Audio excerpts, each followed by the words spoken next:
What's up, everybody? It's your favorite Tokyo Drift's favorite nerd, and today we are looking at the Iron Factory Drift, on loan to me, of course, from Robert D, the Legends Master himself. We are going to take a look at this guy. Of course, we're going to start with accessories. There are some extra bits in here that Robert D has included. We'll go over them as we find them. I'm not sure that they all came with this figure, and it's probably some sort of code for me to unlock, but maybe if I go over it with you guys, you can help me unlock the code. Let's go ahead and get started. He comes with an array of hands. You have two left and right holding hands, two left and right posed holding hands, like where it's like angled down, and then two left and right posing hands. That's in addition to the two left and right fist hands that we saw in the opening footage. So he comes with a sword. That's pretty straightforward. It's painted two shades of gold, which looks very nice, if you can see it here clearly on the blade, and then the nice, like, bluish, turquoise almost gem in the middle. Looks quite nice. He can hold it in his holding hand just fine. He also comes with two smaller swords. They are identical, and they are both painted those two shades of gold as well. And those two can be held in either holding hand, and so can the big sword. I just didn't show it, but that can be held in this hand as well, obviously. He also comes with this, which is the sword scabbard, I guess.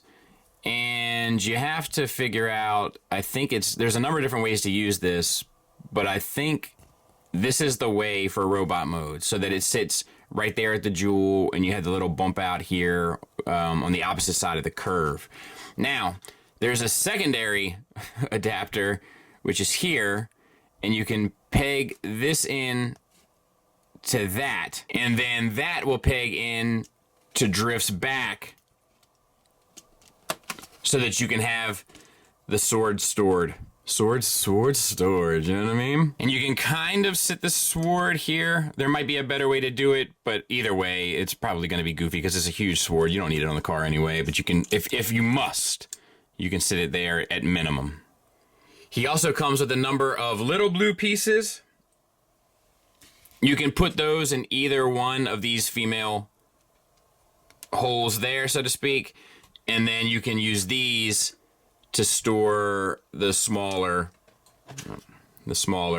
weapons, should you desire, and that could go on the hip as well, up to you. And obviously all those pieces will fit on the side in car mode as well, so that you can store the weapons on the side.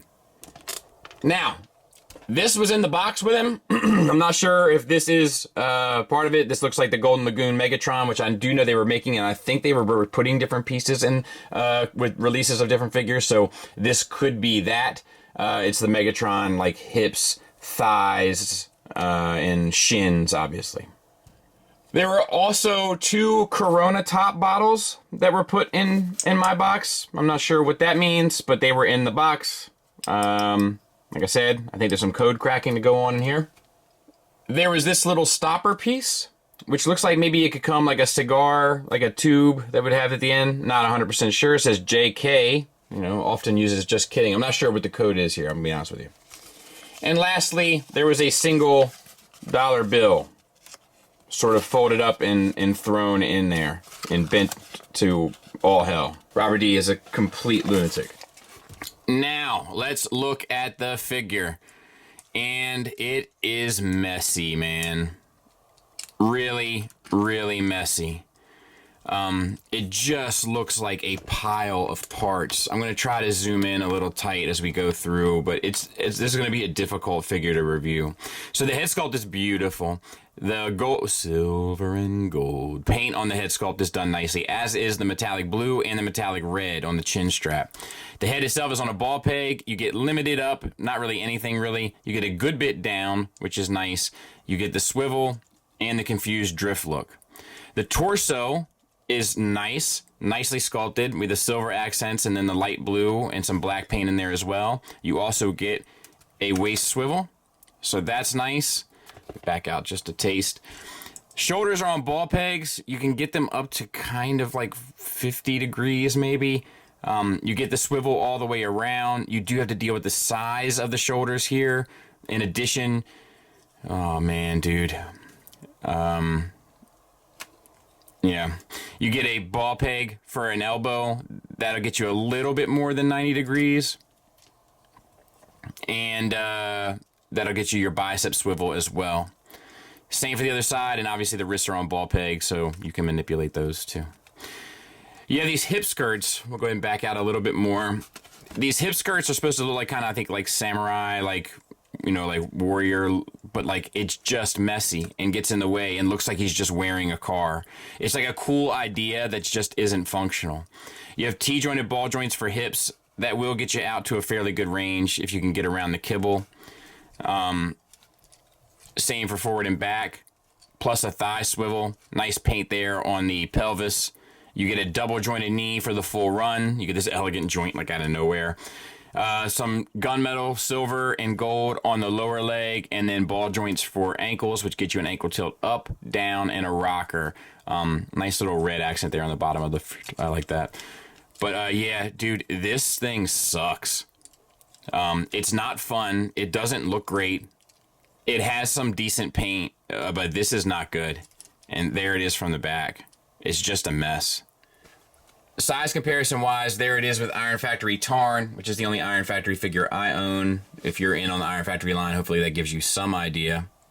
There it is with New Age Megatron and Optimus. I'm not sure, once again, if that's of any help or benefit, but there it is. And then, of course, for the sake of tradition, there it is with the old school Iron Factory scale blaster and an old school, at this point, Hasbro Combiner Wars Stunticon Legends. All right, let's have a go. So we're off to a brilliant start, aren't we? All right, so if you can, move these shoulders down. They will drop down in an attempt, hopefully, to release this chest piece, bring this up and over, sit back down on top of the head, and then flip that little flap to cover it. All right, we're gonna get this skirt up and out of the way, and I think you can even spin this 180. And we're just looking to get a hold of these legs. So rotate at the thigh swivel 180. And then you need to kind of rock these back.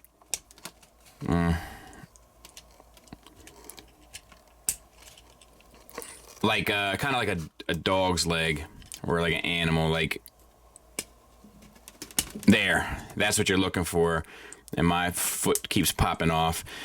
And then take the foot, rotate at the ankle so that the tire's sitting out, and then rotate at the toe so that it comes and kind of wraps back around the bottom of the ankle. One more time for the money. Let's just get rid of that for the time being. There. Slide that back. Pop that foot on. Rotate there.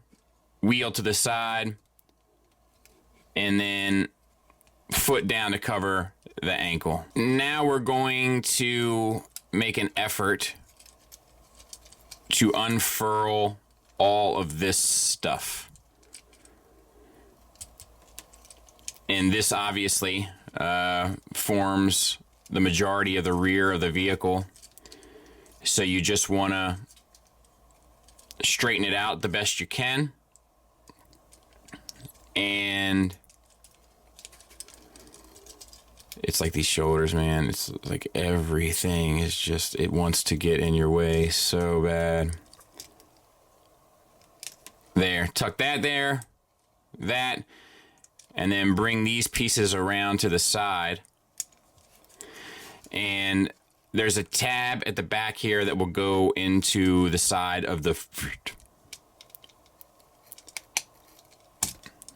There. Take your scabbard, take this little adapter piece. It has a little fin. That fin goes into this little slot there. And then once you have filled that out, you take this, bring it around. This has a number of places that it pegs in and tabs in. There's an obvious one right there, if you can see that. And let's see. Let's see if we can't get this on camera. All right.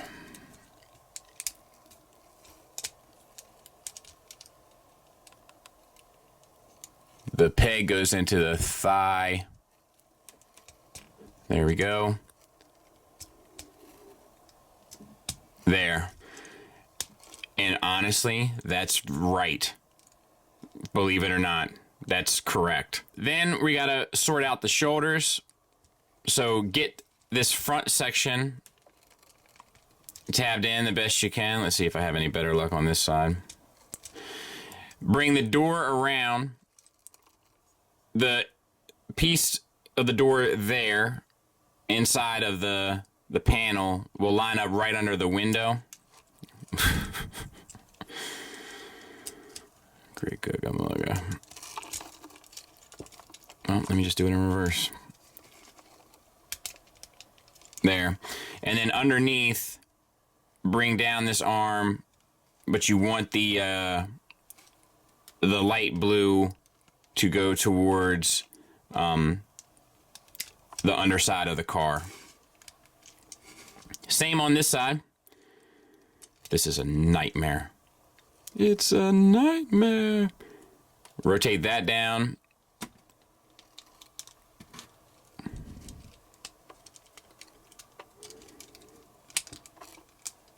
There you go.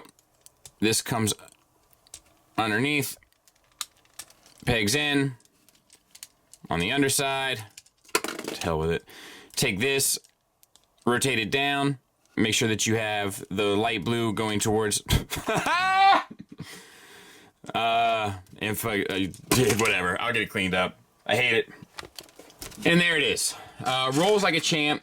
Looks entirely incomplete here along the top. There's also gaps. Like it doesn't fill in. Like I can't close it all the way. And that's not a transformation error. That's this.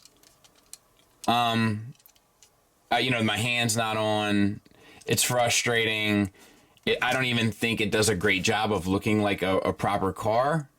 Just because of all the different pieces and panels and like the ball pegs and all that kind of stuff. Like, I don't think it's good. Really, hate to tell you. Certainly not as good as Tiger Tracks anyway. And there he is next to it. So I forgot to mark off a few days, but let me be clear, never have I wanted to break my streak as bad as today. I really want to take us back to 0, but as of right now, we're at 10.